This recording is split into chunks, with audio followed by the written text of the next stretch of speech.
தம்பி இருக்கிறான் leadership training கொடுக்குறதுக்கு மேனேஜ்மெண்ட்டாக என்ன பிரேசவை எப்படி ரன் பண்ணுறது அந்த அறிவு இப்போ நான் பாராளுமன்றம் போய்க்கல எனக்கு அந்த பாராளுமன்றத்தில் அந்த இதுகள் இல்லை ஆக்டிகள் எல்லாம் தெரியாது போய் தான் படித்தேன் நான்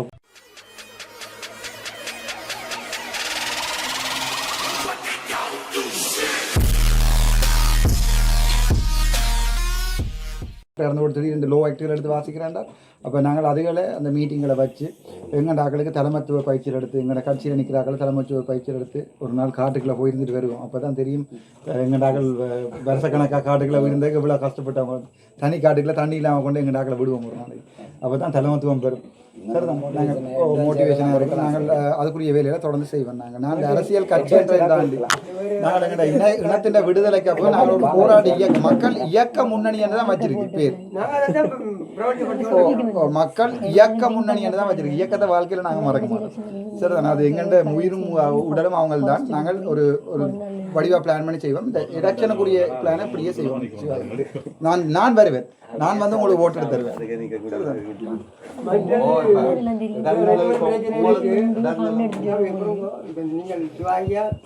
எல்லாம் தெரிஞ்ச ஒரு 3 ஆள் வந்து புள்ளி நேரம் சொல்லக்கூடாது படியங்க இந்த வேலை செய்யக்கூட பொக்கெட் பணி இல்லாமல் கஷ்டப்பட்டு அடிக்கடி வந்து வாங்குறாங்க. சரி சரி நான் அதெல்லாம் தரலாம் இப்பவும் நான் தான் சொன்னதுனால் எனக்கு ஏதோ இல்லை அதுக்குரிய சில பேர் பிராசனை ஒரு அவ்வளோ கேட்டுட்டு என்னென்ன உங்களுக்கு தேவை என்னென்ன வேண்டி தரக்கூடிய சாமான் என்ன காசா வேணுமான என்னன்னு சொல்லி பிராசனையோட கதைங்க பிராசனை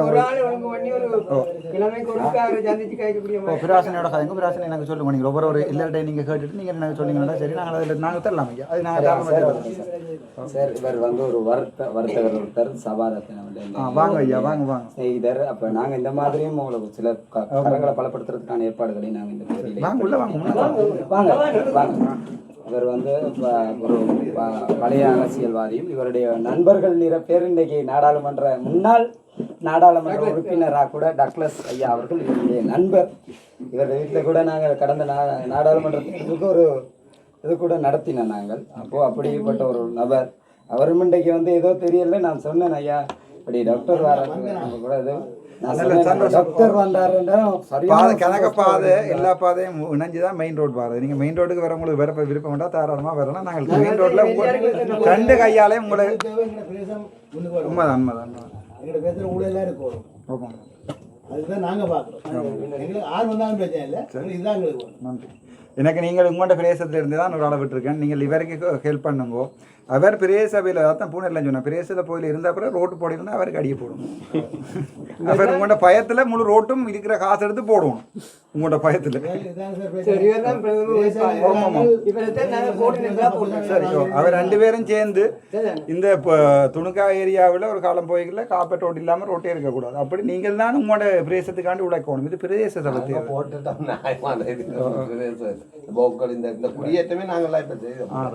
இது உங்களோட பிரதேச சபை இப்போ நீங்கள் உங்களுக்காண்டி ஆக்களை தேடி நாங்கள் எங்களுக்காண்டி ஆக்களை தேடி தேவை அவள் இங்கே வேலையை ஒன்று பாராளுமன்றத்தில் செய்கிற வேலையில் நான் பார்ப்பேன் அங்கே அடிப்பட்டு அங்கே சுட்டாலும் பரவாயில்ல அங்கே வார காசில் எடுத்து தர வேண்டியது என்னுடைய வேலை அது வார காசில் பத்திரமா பாவிச்சு முடிக்க வேண்டியது நாங்கள் துணுக்காய்க்கெல்லாம் இல்லை நாங்கள் கிட்டத்தட்ட ஒரு 40-50 மில்லியன் எக்கச்சக்கமாக வரும் நாங்கள் அதில் எடுத்து அடுத்ததோட துணுக்காயில் பிரதானமாக இந்த பிரதேச செயலகம் சம்பந்தமாகவும் நாங்கள் நினைக்கிற மக்களுடைய கருத்துக்களாகவும் மக்களுடைய குறைபாடுகளாகவும் நாங்கள் எதிர்காலத்தில் நாங்கள் அதை முன்வைப்போம் பிரதேச செயலகத்திலும் மிகப்பெரிய ஒரு அட்டூழியங்கள் நடந்து வருது அண்மை காலங்களாக அது தொடர்பிலும் ஒரு முறைப்பாடுல ஒரு 5 பேர் பேருள்ள வெளியிடாதீங்கன்னா நான் பாராளுமன்றத்தில் முறைப்பா போடலாம் சார்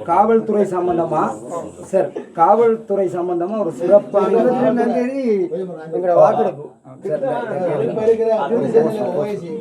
சொன்னாலும் பரவாயில்லை அவன் கசிப்புக்கு குழுவுக்கு கஞ்சா தான் உணவு சரியா மற்ற அநியா சும்மா ஒரு அப்பாயிரம் சொல்லுது அவங்களோட காசு நாங்கள் போடுறோம் நான் எத்தனையோ இந்த வன்னி ஊழல் ஒழிப்பெல்லாம் என்னென்னமோ செயல்பாடுகள் செய்கிறாங்க நான் அதுக்கு நிறைய மெசேஜஸும் போடுறது இந்த மாதிரியான தகவல் கிடைச்சா நம்மள செய்தி நினைச்சும் பார்க்குறாங்க இல்லை ஒரு கொஞ்சம் காலம் போக நான் நினைக்கிறேன் என்றால் இப்போ நீங்கள் ஒரு சமூகத்தில் நல்ல ஒரு கட்டமைப்பை கட்டி எழுப்பிட்டீங்கன்னா அதே போல் இப்போ உண்மையாக இப்போ ஜோதிச்சு பார்க்க நாங்கள் போய் தெற்கில் இருந்தால் இந்த கஞ்சாயெல்லாம் போகப்பட மாட்டோம் அது எங்களுடைய அன்னட்ட வளர்ப்பு ஆனால் அவங்களுக்கு இங்கே வந்து உழைச்சி கொண்டு போய் தெற்கில் வீடு கட்டுறதுக்கு இதை தவிர வேறு வழியும் இல்லை ஒரே நோக்கம் தமிழத்தின் கலாச்சாரத்தை சீரழிக்கும் அதான் அவங்களுக்கு அந்த கலாச்சாரமே தெரியாது அதான் பிரச்சனை எங்களுடைய கலாச்சாரம் எங்கள்கிட்ட மொழி பேசுகிற ஒரு ஆளை தவிர வேறு யாராலையுமே அண்டர்ஸ்டாண்ட் பண்ணிடலாது விளங்கி கொள்ள இல்லாது, நாங்கள் எதிர்பார்க்கவும் இல்லாது. நாங்கள் எங்கள்ட கலாச்சாரத்தை நாங்கள் தான் கட்டி பார்க்கணும். நாங்கள் அதை செய்வோம், காலப்போக்கில் செய்வோம் எல்லாம். நன்றி. மட்டும் அந்த டிஷர்ட் கொடுக்குறது அதே மாதிரி போல எங்களுக்கு தெரியும். அதாவது சின்ன பிள்ளைகளுக்கு அந்த சீனி மிட்டாயை காட்டுவது போல இந்த அரசு ஒரு பொம்மலாட்ட விளையாட்டை எங்கள் மத்தியிலே காட்டி வருகின்றது. அதற்கெல்லாம் நான் அசந்தவன் அல்ல என்று இந்த வட மாகாணத்தை பிரதிநிதித்துவப்படுத்தி நாடாளுமன்றத்தினுடைய ஒரு சிங்க கர்ஜனையாக, புலியினுடைய கர்ஜனையாக, மன்னிக்க வேண்டும், புலியினுடைய கர்ஜனையாக அந்த நாடாளுமன்றத்தை அதிர வைத்து கொண்டிருக்கும் எங்களுடைய ஐயா அவர்களினுடைய கரத்தை பலப்படுத்துவதற்காக இம்முறை எங்களுடன் ஒன்றிணைந்து இந்த வெற்றி பயணத்திலே பழம்பெரும் அரசியல் தலைவராக திகழ்ந்து வருகின்ற மதிப்புக்குரிய எண்டன் ஐயா அவர்களை நாங்கள் அன்போடு அழைக்கின்றோம். உங்கள் மத்தியில் சிறு உரையாற்ற முடியும்.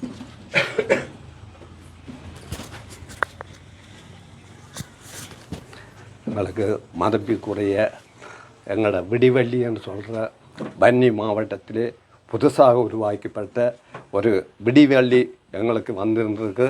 தலைமைப்பிடங்களை சொல்கிறத விட தலைமை ஒன்று வந்திருக்குன்னு சொல்கிறது தான் நாங்கள் பெருமைப்பட்டு இருக்கிறோம். இப்படியான ஒரு தலைமைப்பிடங்கள் வாரத்தை நாங்கள் வன்னியை பொறுத்தவரையில் தமிழ் மக்களாகிய நாங்கள் இதை உணர்ந்து இந்த டாக்டர் எங்களுக்கு பணி செய்ய வந்த காரணத்தை உணர்ந்து அவருக்கு லட்சியமாக இருந்து அவருடைய விசுவாசிகளாக இருந்து அவருடைய கொள்கைகளை நேருக்கு நேர் சரிப்படுத்தி நாங்கள் அவர் எங்களைத்தான் நம்பி வந்திருக்கிறார். ஆனால் இந்த தலைவன் சொன்ன வழியிலே பின்பற்றணும் என்று கேட்டுக்கொண்டு மற்றது அடுத்த விடயம் இதுவரை கால யுத்தத்தில் போராடி உண்மையாக லட்சியமாக கொண்டங்கிட ஆனால் ஏற்றுக்கொள்ள மறைக்கணும். அதால் திருப்பி ஒரு வழக்கு கொண்டு அடிக்கணும். திருப்பி ஒரு நாள் வழக்கு ஏறி சொல்கிற வேலை மட்டும்தான் இருக்குது. அதால் சாவச்சேரியும் பிரதேசபை இதுவும் வரும், அதை விட கிளிநொச்சியும் வரும், வவுனியாவும் வரும். அப்போ எங்களுக்கு துணுக்காய் தாண்டி என்ன பொறுத்தவரை நாளைக்கு திங்கட்கிழமை எங்களுக்கு ரிசல்ட் வருமெண்டு எதிர்பார்க்கிறோம். ஐயா, என்னடால் அந்த கடிதத்தில் முதலாவது வசனம் இருக்கு, இந்த கோட்டோடல முதலாவது வசனம் இருக்கு, பேர்த் சர்டிஃபிகேட் ட்ரூ இல்லை அல்ல, அதை போல செய்யவே இல்லை. ஆனால் அந்த லட்சியம் கொண்ட மாதிரி இளைஞர் சமுதாயம் அந்த வழியில் போகக்கூடிய இருக்கணும்னு தான் என்னுடைய நெடுகால ஆசை. அதுக்குரிய காரணத்துக்காண்டி தான் நான் எத்தனையோ லட்சனில் நின்றுருக்கிறேன், எத்தனையோ இதுகளில் நின்று பெரிய நான் சாதனை படைத்திருக்கிறேன். அப்படி இருந்து நான் இந்த முறை கேட்கிறேன் இல்லைன்னு தான் எல்லாரும் கேட்க சொல்லிக்கொண்டிருந்து நான் இருந்த வழியிலே கடைசி கால பகுதியிலே இப்படி டாக்டர் இஞ்சால கேட்குறேன் என்று கேள்விப்பட்ட போது சிவாயா என்ன சொன்ன போது சரி நான் உங்களுக்காக அவர் நேர்மையான வழியில் போகிறார், அந்த வழிக்காண்டி நான் அவரோட சேர்ந்து பணி செய்யணும்னு நான் ஆசைப்பட்டு கொஞ்சம் நேர்களையும் சேர்த்து இப்படி உடனே முதல் நாள் தான் கொண்ட வேட்புமனுக்கு காசை கட்டி உடனடியாக நாங்கள் இந்த பொறுப்பை எடுத்தோம். அப்படி இருந்தும் என்னுடைய லட்சியம் சொல்கிறேன், நீங்கள் ஆறாக இருந்தான்னு நாங்கள் எந்த வழியில் போனான்னு எந்த ஆக்களோட அணுகுமுறை போனான்னு சரி, ஆனால் உண்மையான பணியை உண்மையான எந்த சுய லாபமும் இல்லாமல் இந்த கடமையை நாங்கள் சரியாக செய்ய வேண்டும். இந்த கடமை என்றது புனிதப்பட்ட கடமை. இன்றைக்கு நாங்கள் எத்தனையோ மேடையில் பேசியிருக்கின்றோம், எத்தனை மக்களோட பார்த்துருக்கின்றோம், எத்தனை உத்தியோகரை பார்த்துக்கின்றோம், எத்தனை டாக்டர்மாரை பார்த்துருக்கின்றோம், எத்தனை டாக்டர்மார் உயிரிழந்த நேரடியாக கண்டு பார்த்துருக்கின்றோம், எத்தனை மக்கள் செத்த பார்த்துருக்கின்றோம், எத்தனை எங்களை சொல்ல தாங்க முடியாத அம்மா அப்பா சகோதரங்கள் எங்களோட சகோதரங்களை கூடி எந்த சொந்த சகோதரம் கூடி இல்லை, சொந்த புருஷன் இல்லை, 3 சின்ன சின்ன பிள்ளைகள் எல்லாம் இருக்குது. அப்படி கஷ்டப்பட்டும் இன்றைக்கும் எங்களுக்கான ஒரு சரியான விடை கிடைக்கவில்லை. இதுக்கான காரணத்துக்காண்டி தான் இந்த டாக்டர் எங்களுக்காண்டி பாராளுமன்றத்தில் தன்னுடைய பலத்தை வச்சு தன்னுடைய எந்த ஒரு இதுக்கும் பயம் இல்லாமல் எந்த இதுக்குன்னா நீங்கள் செய்கிறத செய்யுங்க என்று சொல்லித்தான் அவர் எங்கள் தமிழ் மக்கள் இந்த கடமையைத்தான் அவர் செய்ய வந்திருக்கின்றார். அடுத்தது இன்னும் போக போக அவருடைய கடமை இன்னும் வளரணும் என்றால் இந்த மக்கள் தான் ஒற்றுமையாக இருக்க வேண்டும். இந்த மக்கள் இருந்தால் தான் அவரை கொஞ்சம் கொண்டு போடலாம். இப்போ பாருங்க, இந்த அரசாங்கம் செய்த சதியலை யோசிச்சு பாருங்க. இந்த அரசாங்கம் அவருக்கு பாராளுமன்றத்தில் கூடி பேச்சுரிமை இல்லாமக்கி இருக்கின்றார். என்னென்று சொன்னால், தமிழன் இன்றைக்கு தட்டி கக்க வலிக்கிட்டானோ அந்த தமிழர் இப்போ அது பின்தங்கப்பட வேண்டிய காரணங்கள் இருக்கு. தமிழன் எந்த ஒரு வழியில் எந்த ஒரு தமிழன் சாதுவாக கொஞ்சம் சொல்லவட்டு எழும்பி வந்தால் அவனை தட்டுறதான் அவருடைய நேச்சு. அதுதான் நாங்கள் எங்களுக்கு சொல்ல போனால் இந்திய அரசின் காலப்பகுதியிலிருந்து எங்கள் ஜெயலலிதா காலப்பகுதியிலிருந்து எங்களோட மக்கள் பட்ட துன்பம் கஷ்டம் எல்லாம் எங்களுக்கு தெரியும். வன்னி மக்கள் எத்தனையோ விதத்தில் இழந்த ஆக்கலாம் வன்னியுடைய மக்கள். அதே நேரத்தில் உங்களுக்கு கேட்டுக்கொண்டிருந்தேன், காலம் நேரங்காலம் காணாத காரணத்தாலே அவைகளுக்கு ஒரு சின்ன சான்ஸ்கள் கொடுக்க வேணும். இந்த அவருக்கு பின்னால் இறுதி மட்டும் நாங்கள் ஒற்றுமையாக இருந்து கடமையை செய்வோம் என்று கேட்டுக்கொண்டு விடைபெறுகின்றேன். நன்றி. எங்களுடைய என்டன் ஐயா அவர்களுக்கு நன்றியை தெரிவித்துக் கொள்வதோடு ஐயா கூறியதாவது எங்களுக்கு தெரியும். எங்களுடைய இன்று உலகளாவிய ரீதியிலே இஸ்ரேல் காசா போர் சம்பந்தமாக அங்கே கோஷம் முழக்கப்படுகின்றது. இலங்கையிலே எத்தனையோ உறவுகள் சென்று அந்த உயர்ஸ்தானிகர் காரியாலயத்துக்கு முன்பதாக போராட்டங்களை நடத்துவதனையும் அந்த உறவுகளினுடைய தொப்புள் கொடி சொந்தங்கள் இங்கே இருந்து ஆர்ப்பாட்டங்கள் நடத்துவதை நாங்கள் காணக்கூடியதாக இருக்கின்றது. ஆனால் அந்த வன்னி இறுதிக்கட்ட யுத்தத்திலே முள்ளிவாய்க்காலிலே உறவுகள் எங்களுடைய உறவுகள் அங்கே உயிர் நீத்த பொழுது எமக்காக குரல் கொடுக்க இந்த சர்வதேசமும் உடன்படவில்லை, எங்களுடைய உறவுகளும் அதற்கு இடம் கொடுக்கவில்லை.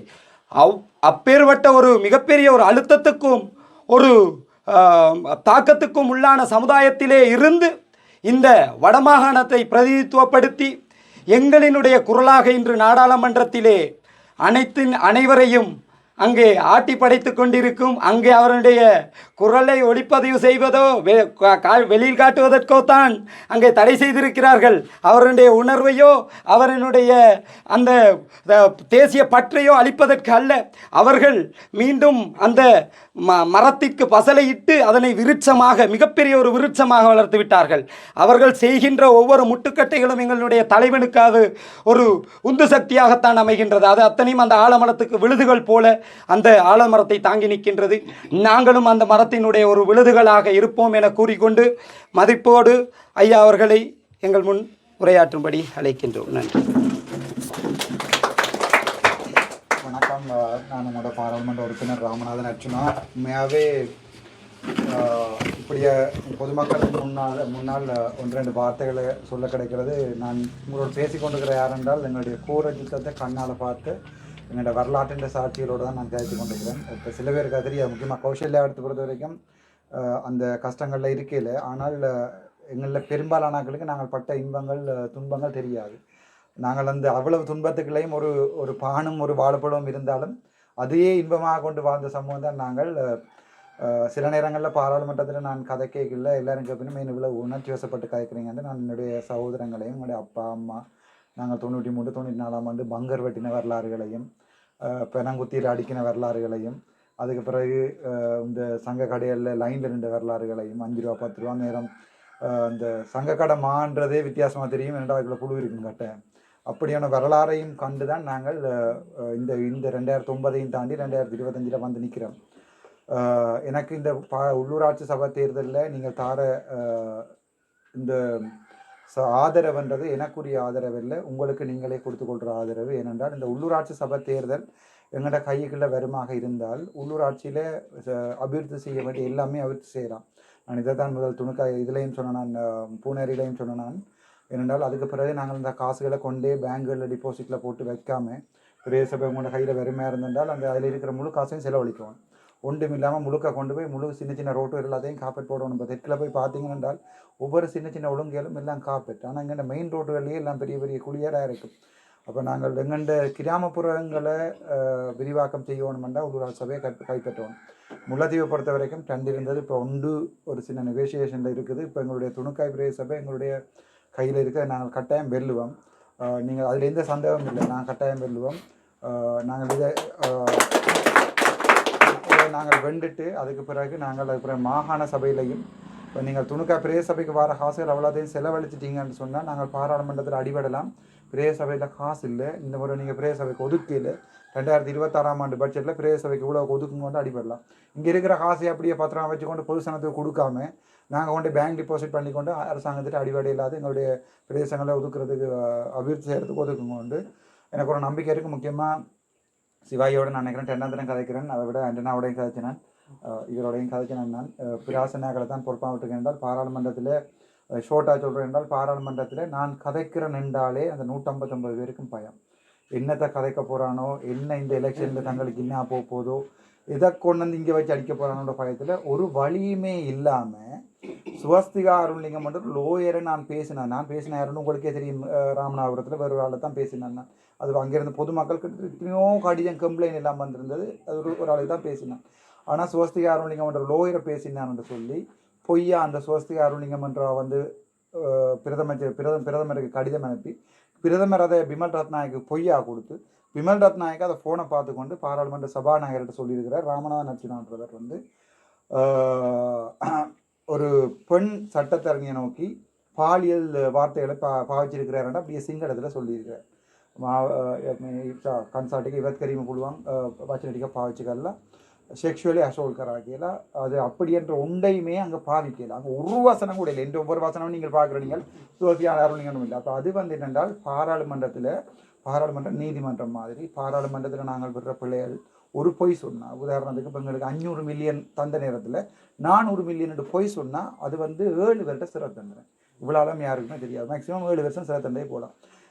ஒரு பாராளுமன்ற உறுப்பினர் சொன்ன கதையை திருப்பி சொன்னால் அது 7 வருஷம் சிறை தண்டனை. அது விளங்காமல் எங்களுடைய பிமல் ரத்நாயக் அவர்கள் நாங்கள் தமிழர் தானே அடங்கி ஒடுங்கி முறிஞ்சு போயிடுவோம் என்ற ஒரு நம்பிக்கையில் அவர் எங்கண்ட இது அதை பிறகு நான் அவரோட கேண்டீனில் கதைச்சினா நீங்கள் இப்படி ஃபுல்லாக சொல்லியிருக்கிறீங்க, நான் கதைக்காத ஒரு விடயத்தை நீங்கள் சொல்லியிருக்கிறீங்க, அதையும் ஒப்புக்கொண்டு சபாநாயகரும் இப்போ நான் கதைச்ச அந்த கன்சால்ட்னு சொல்லுவாங்க, கதைச்ச அவ்வளோமே புத்தகத்தில் வேறு அங்கேயாவது பார்த்துருக்கலாம் நான் கதைச்சிருக்கிறேன். அப்போ அது சம்பந்தமாக தாங்கள் கதைக்க மாட்டோம், அது நாங்கள் மறக்க விரும்புகிறோம், பொது மன்னிப்பு கேட்க விரும்புகிறோம்னு சொன்னாங்க. நாங்கள் சொன்னாங்க இயலாது, நாங்கள் வழக்குக்கு போகிறோம்ட்டு. ஆகவே வழக்குக்கு போய் சம்மந்தப்பட்டால உச்ச நீதிமன்றத்துக்கு கொண்டு போய் 7 வருஷம் தண்டனை வேண்டி கொடுக்கறதுக்குரிய வேலை நாங்கள் செய்து கொண்டு தான் இருக்க வேண்டும். இது எனக்குரிய அவமானம் அல்ல.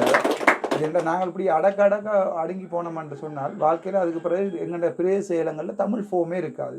நாங்கள் போய் தமிழில் போய் கேட்கல, எல்லாம் சிங்கள ஃபோமும் இங்கிலீஷ் ஃபோம் தான் இருக்கும். இப்போ பார்த்தா தெரியும் நரேந்திர மோடி வரைக்கும் இல்லை, எல்லாமே இங்கிலீஷ்லையும் சிங்களத்துலையும் தான் போட்டிருந்தது. தமிழில் ஒரு வாங்கணும். ஆனால் நரேந்திர மோடி வந்து கதைச்சது வந்து திருக்குறளை பற்றி. இப்போ திட்டமிட்ட ரீதியில் எங்கள்கிட்ட அரசாங்கம் எங்கள்கிட்ட இனத்தை அப்படி அழிச்சு கொண்டு இருக்குது. அது எங்களுக்கு விளங்குது இல்லை. நாங்கள் யோசிக்கிறோம் ரைட் ரோட்டு போடுவது தானே பரவாயில்லை. அந்த அவங்க என்ன இப்போ தையடி வியாரையை பார்த்தா நான் தையடி வியாரம் நீங்கள் நினைப்பீங்கன்னா என்னுடைய எண்ணம் வந்து அப்படியே கொஞ்சம் தையடி வியாரை சப்போர்ட் பண்ண நான் சொன்னால் அந்த தையடி வியாரை மக்களை சந்திச்சுட்டோம்னா ஒரு ஆள் தாங்கோ எனக்கு ஒரு உங்களோட உறுதியை இந்த லோயர் இருக்கிறா நாங்கள் வழக்கு போடுறோம். அது வந்து அரசியல் செய்யணும். அதில் ஒருத்தட்டையுமே உறுதி இல்லாமல் வழக்கு போயிடல. அது இப்போ நாங்கள் வேறு ஒரு ஆள் இந்த காணியை வேறு ஒரு ஆள் வந்து பிடிச்சா எங்களோட உறுதியை கொண்டு தான் வழக்கு போகலாம். அப்போ நாங்கள் உங்களோட ஒரிஜினல் உறுதி இருந்தால் தாங்கோ ஒரு ஆளாவது வழக்கு போகணும்னா வழக்கு போகிறது இல்லை. எனக்கு ஒரு சந்தேகம் என்னென்னு சொன்னால் இந்த சைடு யாரையும் சும்மா அரசியலுக்காக பாய்படுதா அல்லது வந்து உண்மையாகவே மனசுத்தியோடு இருக்கும். எனக்கோ கௌசல்யாக்கோ யாருக்குமே சட்டமில்லாமல் கட்டப்பட்ட எந்த கட்டிடம் உடைக்கவும் பண்ணுறதுல எந்த சந்தேகமும் இல்லை. ஆனால் அந்த பலத்தோடைய தமிழர் இருக்கிறோம் இல்லை. நாங்கள் அதை போய் உடைக்க வழிகிட்ட என்ன நடக்கும்? நாளைக்கு தெற்குல போட்டு எங்களை டயரில் போட்டு எரிப்பாங்க. அப்போ நாங்கள் என்ன செய்யலாம்? சட்ட ரீதியாக போய் நீதிமன்றத்தில் ஆணை எடுத்துக்கொண்டு வந்து தான் அதை உடைக்கலாம். அது சட்ட ரீதியாக வாங்கணும்னு சொன்னால் ஒரு திரும்ப அறிஞம் இல்லை. அப்படி எங்களை சுற்றினே இருக்கிற அரசியல் வந்து 2009ஆம் ஆண்டுக்கு பிறகு நான் பாராளுமன்றத்தில் நேராக கண்ணால் கண்டதில் நீங்கள் கண்டா தேசிய உணர்வோடு நிற்கிற நீங்கள் வந்து அடித்து சில கொலை செய்வீங்க. வந்துடுற தூக்கம் உங்களுக்கு வரும். அப்படி உள்ளுக்குள்ள டீல் அடிப்படும்.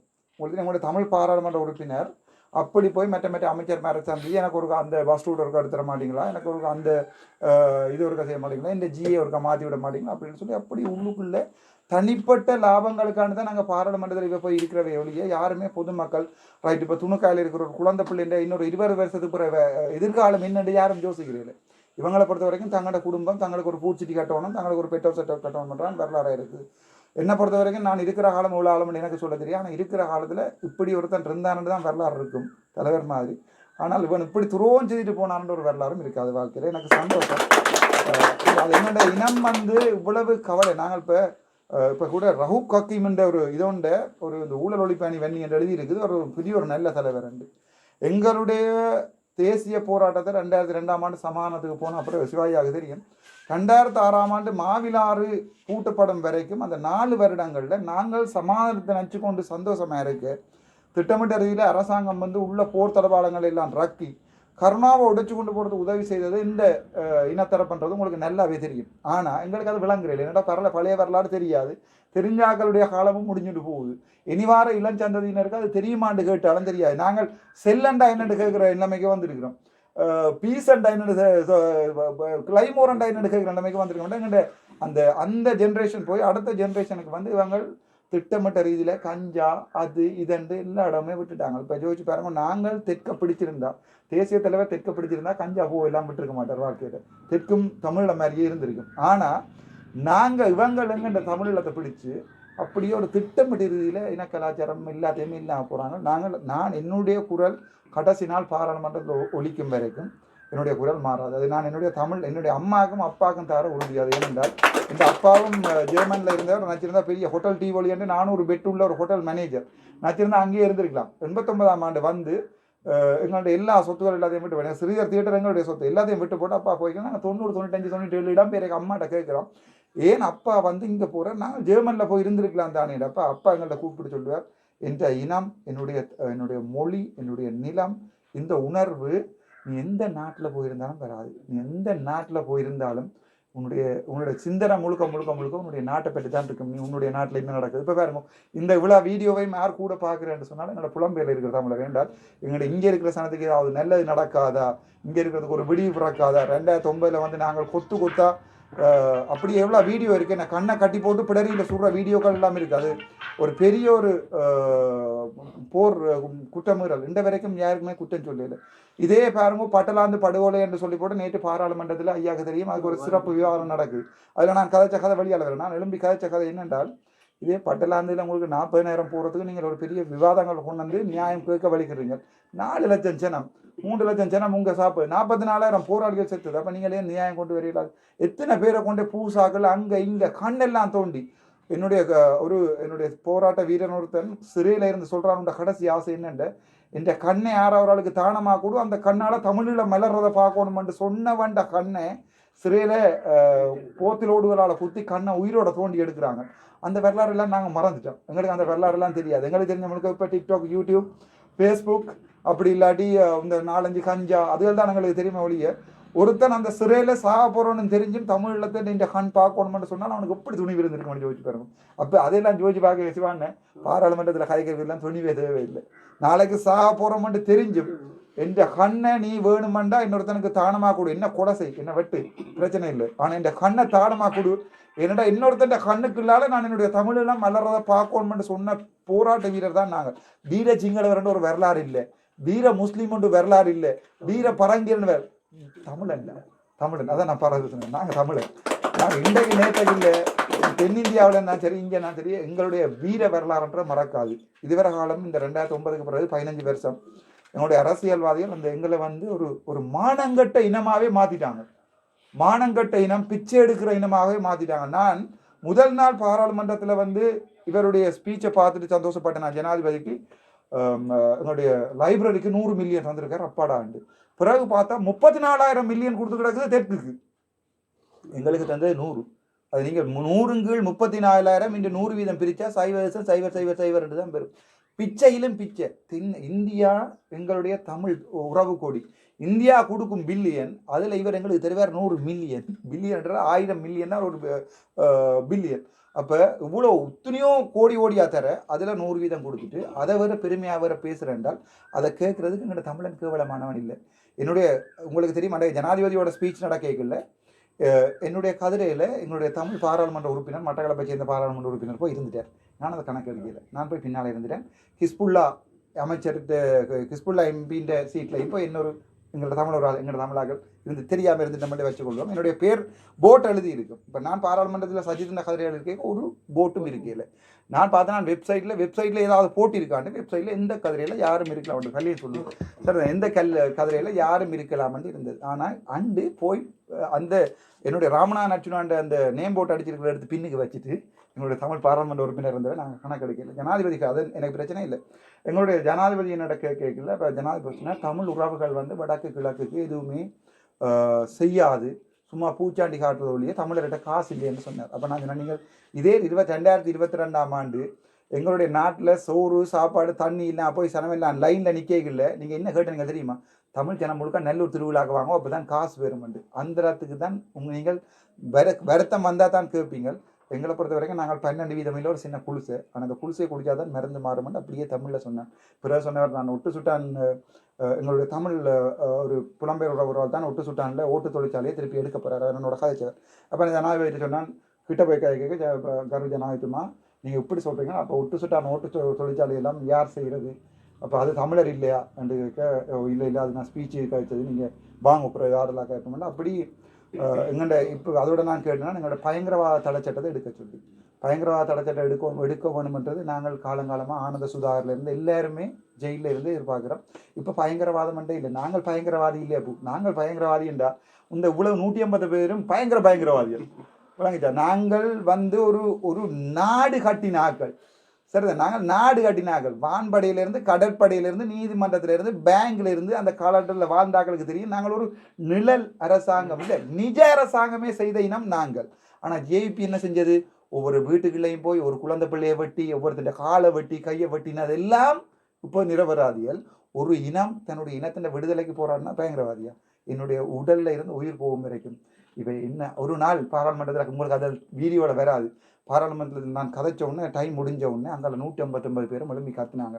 கத்துங்க நான் சொன்னேன், பண்டியல் தாண்டா கூட்டமாக நிற்கும், புலி அதான் தண்ணி 7 மண்டால் அந்த கிடாங்கன்னு சொல்கிற பாராளுமன்ற கிணறு தாண்டி ஒன்றுண்டாவா, 7 மண்டாவா, உங்க உடம்பு பெருசாலேருந்து உடம்பு சின்னலேருந்து ஒன்றுண்டாவான்னு சொன்னேன். அதுக்கு கூட ஒரு முஸ்லீம் பாராளுமன்ற உறுப்பினர் சொன்னேன், டாக்டர் நீங்கள் இப்படி அடிபட கூப்பிட்டுருக்க கூடாதா ஆக்கணும்னாங்க.